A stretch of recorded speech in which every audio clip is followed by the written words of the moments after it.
नाज़रीन अस्सलाम वालेकुम। उम्मीद करता हूँ कि आप ईमान और सेहत की बेहतरीन हालत में होंगे। इलेक्शन इस वक्त जो होने जा रहे हैं, लगता है कि इलेक्शन होंगे, और जिस तरह से इलेक्शन करवाए जा रहे हैं, एक मकबूल तरीन पार्टी को जो साइडलाइन किया गया है, जिस तरह से बेअसर किया गया है, जिस तरह से उनको हिस्सा लेने नहीं दिया गया अपने पार्टी के निशान के तहत, और जिस तरह उनके कारकुनों को हरासा किया गया, उनके लीडरों को जेलों में डाला गया है, इसके बाद अगर ये इलेक्शन करवाए जाते हैं तो उनकी क्रेडिबिलिटी जो है वो क्या होगी, वो तो स्टेक पे होगी।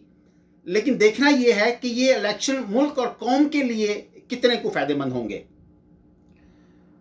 कतई नज़र इस बात के कि मैं पीटीआई का या उसकी लीडरशिप का कोई कतन हामी नहीं हूं, ना ही मैं उन्हें मुल्क का निजात दहिंदा समझता हूं, लेकिन इसके बावजूद उनके जो आईनी और कानूनी हकूक हैं, जब वो छीने जाते हैं किसी भी पार्टी के या किसी भी शख्स के गैर आईनी तरीके से और गैर कानूनी तरीके से, तो उनका जो नतीजा है वो निकलने से नहीं रहता।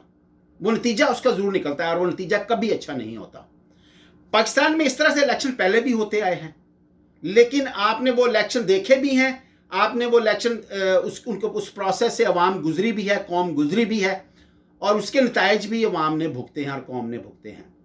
अब की बार जो मुख्तलिफ होने जा रहा है वो सिर्फ ये है कि अब जो लोग पीछे बैठकर सिस्टम को चलाते हैं या जो साहिब इख्तियार लोग हैं, वो इतनी बुरी तरह से एक्सपोज हो चुके हैं कि शायद उन्हें इसका अंदाज़ा ही नहीं है। जिस तरह से सोशल मीडिया में वो एक्सपोज हुए हैं, जिस तरह से मीडिया में वो एक्सपोज हुए हैं, इससे पहले इसकी कोई मिसाल नहीं मिलती। इससे मिलते जुलते जो इलेक्शन है, इतनी ज़्यादा पाबंदियों और एक पार्टी को पूरी तरह से नहता करने के इसकी जो मिसाल अगर दी जाए तो 2002 के इलेक्शन जो मुशर्रफ ने करवाए थे मार्शल लॉ के तहत, उससे इसकी कुछ मुमासलत है। जो इलेक्शन होने जा रहे हैं, तो उस वक्त चूंकि डायरेक्ट मार्शल लॉ नाफिज था और सोशल मीडिया इस तरह से मौजूद नहीं था, और जो हमारा मीडिया है उसके भी प्राइवेट चैनल किसी तरह मौजूद नहीं थे, और लोग कुछ भी बोलने के काबिल नहीं थे या बोल नहीं सकते थे, उस पर सेंसरशिप थी। अब जो आप देख रहे हैं 2024 का इलेक्शन, 2022 के बाद से इसमें पुलों के नीचे से बहुत सा पानी गुजर चुका है।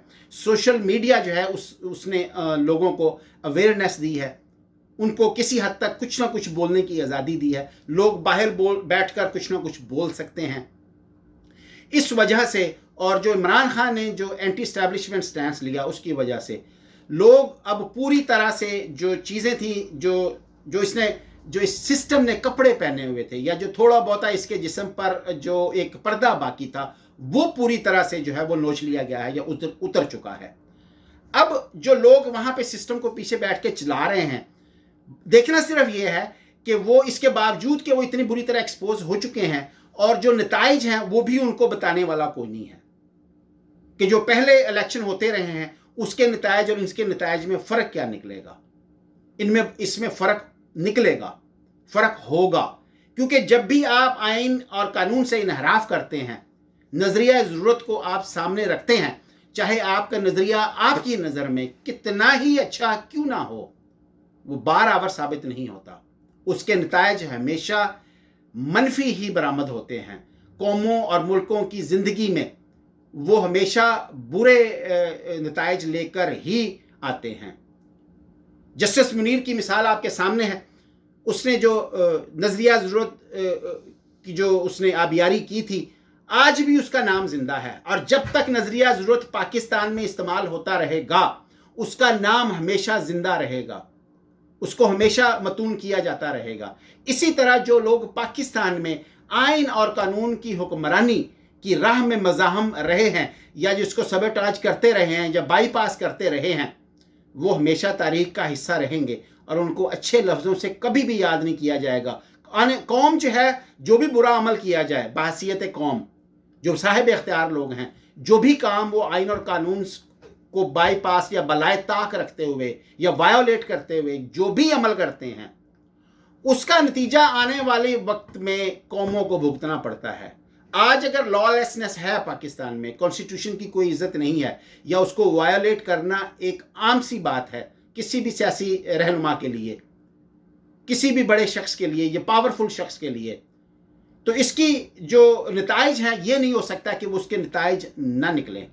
आज जो सूरत हाल मुल्क की देख रहे हैं ये इन्हीं इक़दामात या इन्हीं हरकतों का नतीजा है। हम ये सोचते हैं कि हमारा एक अमल कोई नया नहीं है, ये पहले भी हो चुका है, तो इसलिए इसका असर कम होगा या ऐसा उसको कर लेना चाहिए। नहीं, अब जो आपने पहले गलती की थी, एक गलती वो, और आज जो गलती आप कर रहे हैं इसको कहते हैं कि two wrongs do not make a right. और यहां तो टू रॉन्ग्स नहीं है, यहां तो रॉन्ग दर रॉन्ग दर रॉन्ग दर रॉन्ग है। तो यहां जो एक रॉन्ग का टोकरा भरा पड़ा है उसमें आप एक और रॉन्ग डाल के ये कैसे एक्सपेक्ट कर सकते हैं कि चीजें ठीक होना शुरू हो जाएंगी, मुल्क की इकॉनमी ठीक हो जाएगी, मुल्क का मुस्तकबिल जो है वो बेहतर हो जाएगा। ये जो लोग साहिब इख्तियार पीछे बैठे हैं उनको इस चीज का कोई इल्म नहीं है कि आप जो भी करेंगे, जब भी करेंगे, आइन और कानून की खिलाफ वर्जी करेंगे, उसका नतीजा मुल्क और कौम दोनों को भुगतना पड़ेगा। कौम है तो मुल्क है, मुल्क है तो कौम है। अब यह नतीजा जो है वो भुगतना पड़ेगा। पहले भी कौम ने भुगता है, पूरी कौम ने भुगता है, अब भी भुगतेगी। ये नहीं हो सकता।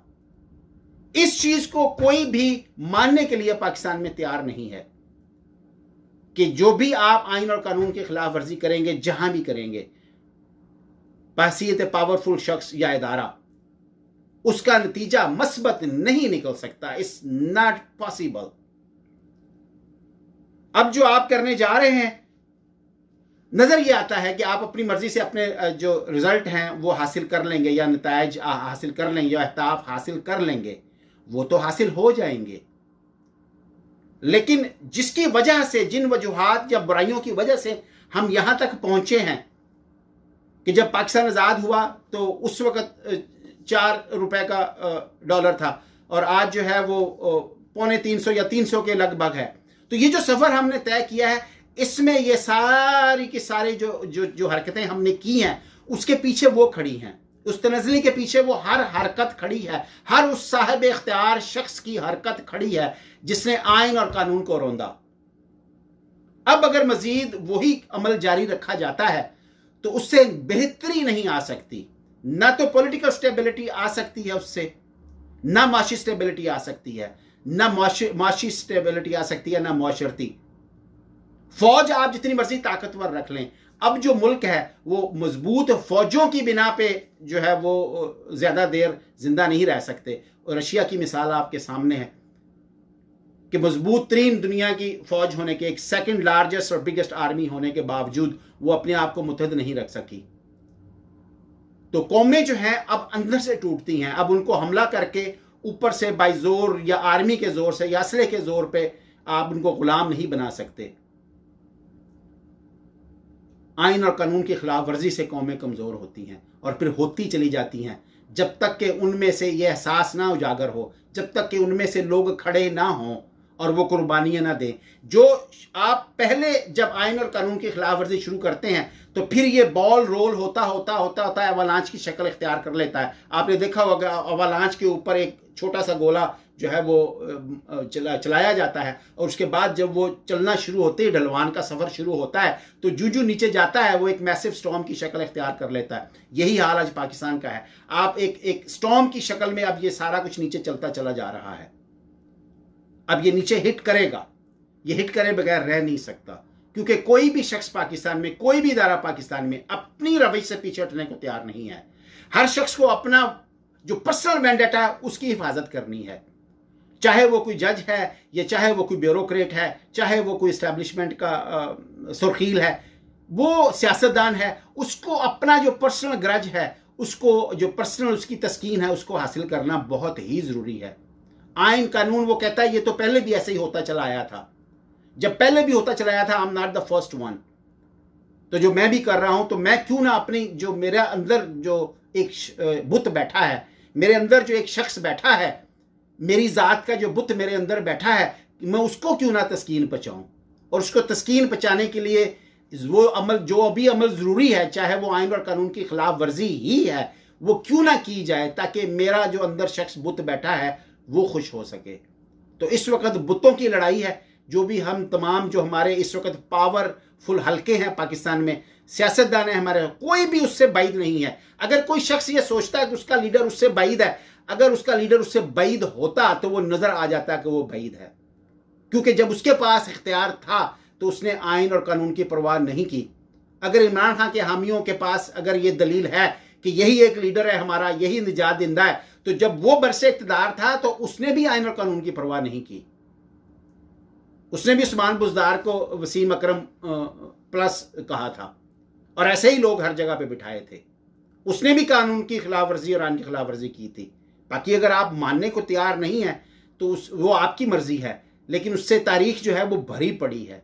तो सब के सब अब उसी सिमत में जा रहे हैं जिस सिमत में वो चलना उन्होंने सीखा है। पाकिस्तान में लोगों ने यही सीखा है कि अपनी, तुझे दूसरी पराई क्या पड़ी, अपनी निबेड़ तू। हर शख्स अपनी निबेड़ने में पड़ा हुआ है, उसी रास्ते पे चल रहा है कि जो उसकी पर्सनल जो उसका ग्रज है वो पूरा होना चाहिए, वो निकलना चाहिए। जो उसके अंदर एक बुत बैठा है वो बुत खुश होना चाहिए। जो अपनी ज़ात का बुत है उसकी, जो उसने बनाया हुआ है, सुबह उठ के उसकी जो उसको प्रणाम करता है, उसको सलाम करता है, उसको उसी को जारी रखना है।